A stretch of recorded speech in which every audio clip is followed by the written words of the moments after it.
Ay, naku. Talagang napakawalang hayaan itong administrasyon na ito. Aba, matakin ho ninyo. Hanggang ngayon, yung mga frontliners nung panahon ng COVID-19, hindi pa nababayaran. May budget na daw ho yan, pero hindi pa nila magawa-gawa yung guidelines kung paano babayaran ang mga frontliners na ito.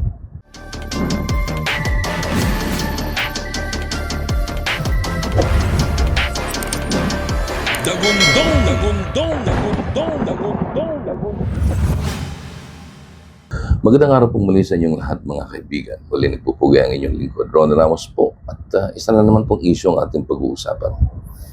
Habang abala tayo sa usapin ng mga nakawan sa gobyerno, ay sus ko, talagang pagdating sa pera, wala talagang kwenta itong administrasyon na ito. Hindi ko alam kung paano, kung ano nangyari, pero allegedly may pondo na raw ito. Dahil sabi ni Albay Representative Raymond Adrian Salceda, yung kanyang panawagan ay para doon sa Department of Health at Department of Budget and Management o DBM na magpalabas na ng mas madali o pinadaling guidelines para ma-release na yung health emergency allowance ng mga healthcare workers na naglingkod nung panahon ng COVID-19 pandemic.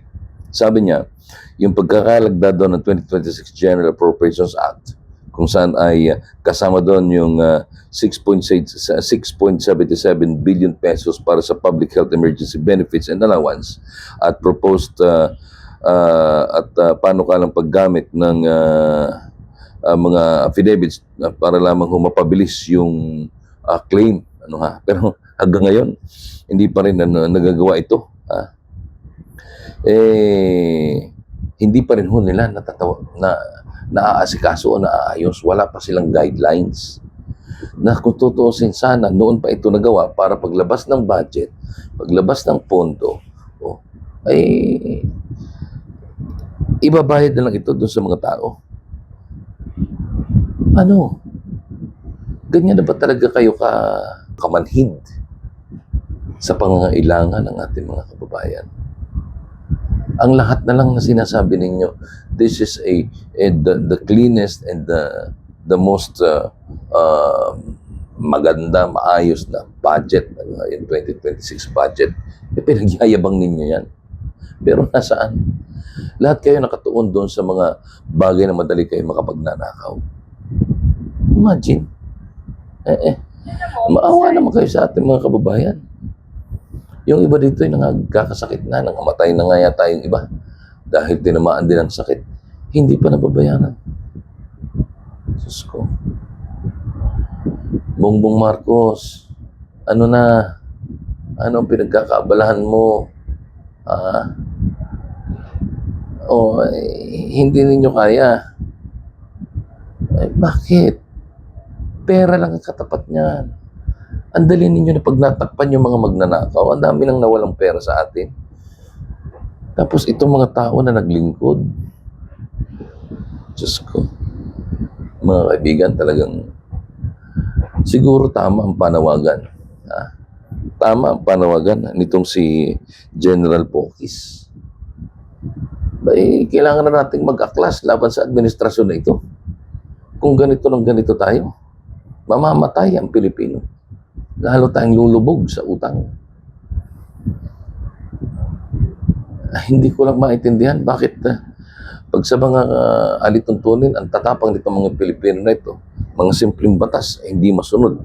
Pero ngayon, nilalamon sila ng katarantaduhan at kawalang hiyaan ng ibang mga opisyal ng gobyerno, lalo na ng presidenteng adik. Tahimik tayo. Bakit? Nakikinabang ba kayo lahat?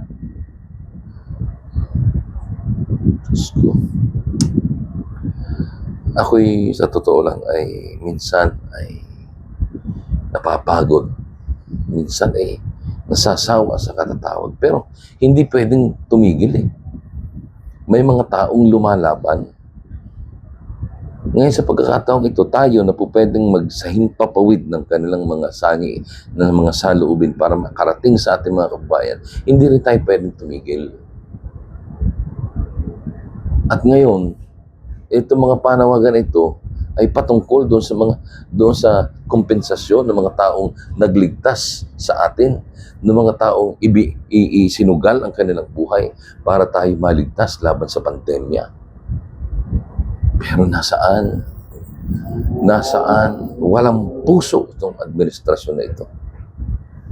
Napaka-inutil, napaka-gahaman, napakawalang modo. Hindi ko na kung itatawag sa inyo. Ang tanging nakikita lang namin, BBM, napakawalang kwentang ng tao. Magaling ka lang sapagkat nandiyan ka sa pwesto na yan. Yan ang anak ng teteng ko. Kung tutuusin, Diyos ko. Kaya ka naman nandyan. Ngayon ko lang sasabihin ito. Kaya ka lang nandyan dahil pinagbigyan ka ng mga Duterte. Dahil sa pangako mo na tutulungan mo mga Duterte, lalo na sa PRRD, pagdating sa usapin ng ICC. Nagsabi ka pa na you're the best guy to talk about ICC. Pero anong ginawa mo?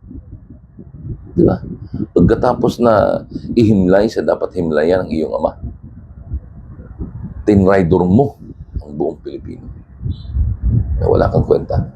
You are useless. Sakang serbingwenza. Serbingwenza. Wala kang silbi.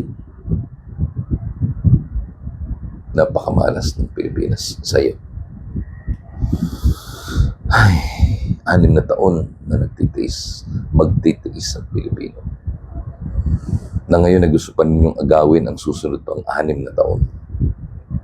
Na ngayon na gusto pa ninyong suluhin yung susunod na taon. Sobra na. Baka po pwedeng mangyari na rin yung nangyari sa iba pang mga bansa. Kung saan ay pinalayas nila, sinunog ang Malacanang. Pwede ba natin gawin yun? Para lumayas na itong presidente na ito. Mga kaibigan, sorry. Talagang hindi na humapigil ang aking damdamin. Sapagkat nandiyan na. Hindi na maitatanggi, hindi na maitatago. Wala nang makapagtatago ng tunay na pangyayari. Ang Pilipinas ngayon ay nasa ilalim na ng tinatawag natin silent dictatorship. Wala tayong magagawa. Hindi magsalita.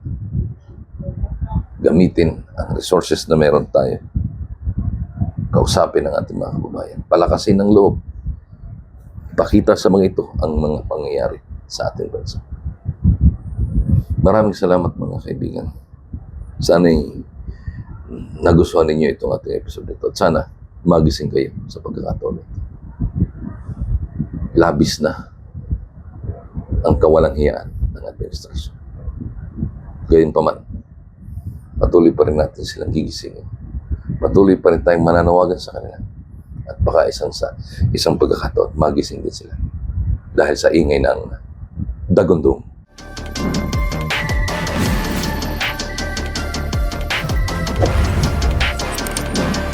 Dagundong, dagundong, dagundong, dagundong, dagundong.